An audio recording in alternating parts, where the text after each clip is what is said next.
అక్బర్ నగర్ గ్రామంలో తాను సర్పంచ్ అభ్యర్థిగా పోటీ చేస్తున్నారని, తనకు ప్రచారం చేయొద్దని పోటీ చేయకుండా కొందరు అడ్డుపడుతున్నారని అభ్యర్థి ఇసుక లక్ష్మణ్ అన్నారు. అక్బర్ నగర్ గ్రామంలో ప్రచారం జోరుగా నిర్వహించారు. తనతో ఎవరు ప్రచారంలోకి వచ్చినా వారికి బెదిరింపులు చేస్తున్నారని, వారికి కుల బహిష్కరణ చేస్తామని హెచ్చరికలు చేస్తున్నట్లు పేర్కొన్నారు. గ్రామంలో దేవాలయ భూములు ఇష్టానుసారంగా కబ్జాలు చేస్తున్నారని అన్నారు. ఎన్ని బెదిరింపులు చేసినా ప్రజల వద్దకు వెళ్లి ఖచ్చితంగా సర్పంచ్ పదవిని కైవసం చేసుకుంటామని ఇసుక లక్ష్మణ్ తెలిపారు. ఇప్పుడు లక్ష్మణ్ గారు గుడిదారి అంటున్నారు, కబ్జా అంటున్నారు. గతంలో ఏమైనా దీని మీద రిప్రజెంటేషన్ ఏమైనా ఇచ్చిరా? మస్తు ఇచ్చినాం, కలెక్టర్కి ఇచ్చినాం, సబ్ కలెక్టర్కి ఇచ్చినాం, ఎమ్మెల్యేకి ఇచ్చినాం. ఎంఆర్ఓ గారు వచ్చిర్రు. వస్తే ఆ వ్యక్తి సదరు వ్యక్తి ఎవరైతే ఉన్నారో అక్కడ నేను 3 ఫీట్లు ఇస్తా అంటున్నాను. అది భూభారత్ మ్యాప్లో 12 ఫీట్లు ఉంది. కనీసం 9 ఫీట్లు ఇవ్వమన్నాం, 10 ఫీట్లు ఇవ్వమన్నాం, 8 ఫీట్లు ఇవ్వమన్నాం. సరే, ఈ ఎజెండాలతోటి మీరు ఎలక్షన్లో దిగారు. అవును. ఇప్పుడు ఎవరు మళ్ళీ ఇప్పుడు కూడా మీకు వద్దని అంటున్నారా ప్రచారం? అవును, చేద్దాం. ఎప్పుడు అన్నారు ఈ మాట? 2-3 రోజుల.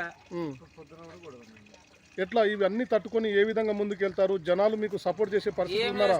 మా అంటే పానం తీస్తారు, అంతకు మించి ఏం చేస్తారు? అంటే పానం తీసేంత వరకు ఉన్నదా? మేము తప్పు చేయట్లేదు, ఏ తప్పు చేయట్లేదు. 2013 ఇదే జిముకిలు చేసిర్రు. శ్రీరంగంగా అనే వ్యక్తి నేను పోటీ చేసినాము. 5వ దారా నన్ను తప్పించారు. ఆయనకి ఏదో భయభ్రాంతులకు గురి చేసి ఆయనను తప్పించారు. అది నిదర్శనం ఇప్పుడు కనబడుతుంది. అంటే అప్పుడోళ్ళు వేరు కదా, ఇప్పుడు రాంబాబు గారు కొత్తగా వచ్చారు.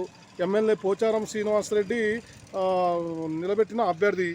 వాళ్ళని వీళ్ళని టాలీ చేయడం కరెక్ట్ ఏం కాదేమో కదా. వాస్తవానికి రామన్ ఏమంటలేడు, అభ్యర్థి రాంబాబు నన్ను ఏమనలేదు. 100% నిజం. ఆయననే పెద్ద మంది చేసుకొని వస్తాడేమో, ఇప్పుడు అయిపోతుందేమో పంచదా అనుకున్నాం. ఆయన వచ్చిండు కానీ మాట్లాడకుంటూ వెళ్ళిపోయాడు.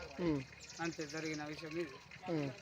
ఇవి దృష్టిలో పెట్టుకొని ఇవి చూసుకొని పరిణామాలని గ్రామస్తులు నిర్ణయం తీసుకోవాలని. మీరు ప్రచారం చేస్తారు కదా, ఇప్పుడు ఏ విధంగా ఉంది మీ జనాల్లో ఏ విధంగా ఉంది? వేస్తారని అంటే ఏ విధంగా? అంటే నేను వేస్తారని అనుకుంటున్నాను, నా వర్షం నేను వేస్తారనుకుంటున్నాను. నా వెనకాల తిరిగే అభ్యర్థుల జనాలకి ఏం చేస్తారంటే, మీరు భుజ్యానికి వెళ్ళొద్దు, లక్ష్మణ్ భుజ్జి అంటారు నన్ను, అతను వెనక మీరు వెళ్ళొద్దు అని 0 చేస్తారు.